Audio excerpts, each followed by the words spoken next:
Good evening সবাইকে। চাকরি সূত্রে বরের সাথে বাইরেই থাকা হয়। বাড়ি ফিরলে মাঝের মধ্যে ভাবি একটু বেরিয়ে পড়ি, আর বেরিয়ে পড়ি কি বেরিয়েই পড়ি।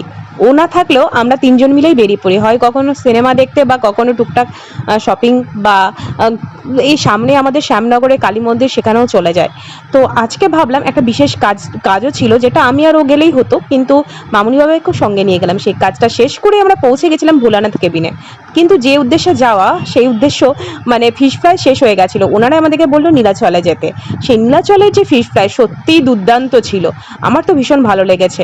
আর তার সাথে ছিল দুটো কচুরি, বাট সেটা আমরা পার্সেল করে নিয়েছিলাম। এরপরে মামুনিরা চা খেয়েছিল, যেটা আমি স্কিপ করি। এরপরে দুজন মিলে একটু কথা বলছিলাম, পেছনে ছিল বুড়োদা। বুড়োদা এনজয় করছিল আমাদের কথাবার্তাগুলো। আর এই যে দেখতে পাচ্ছি নীলাচলের চারিপাশটা ভীষণ ভালো। সন্ধেটা বেশ ভালো কাটিয়ে বাড়ি ফিরলাম।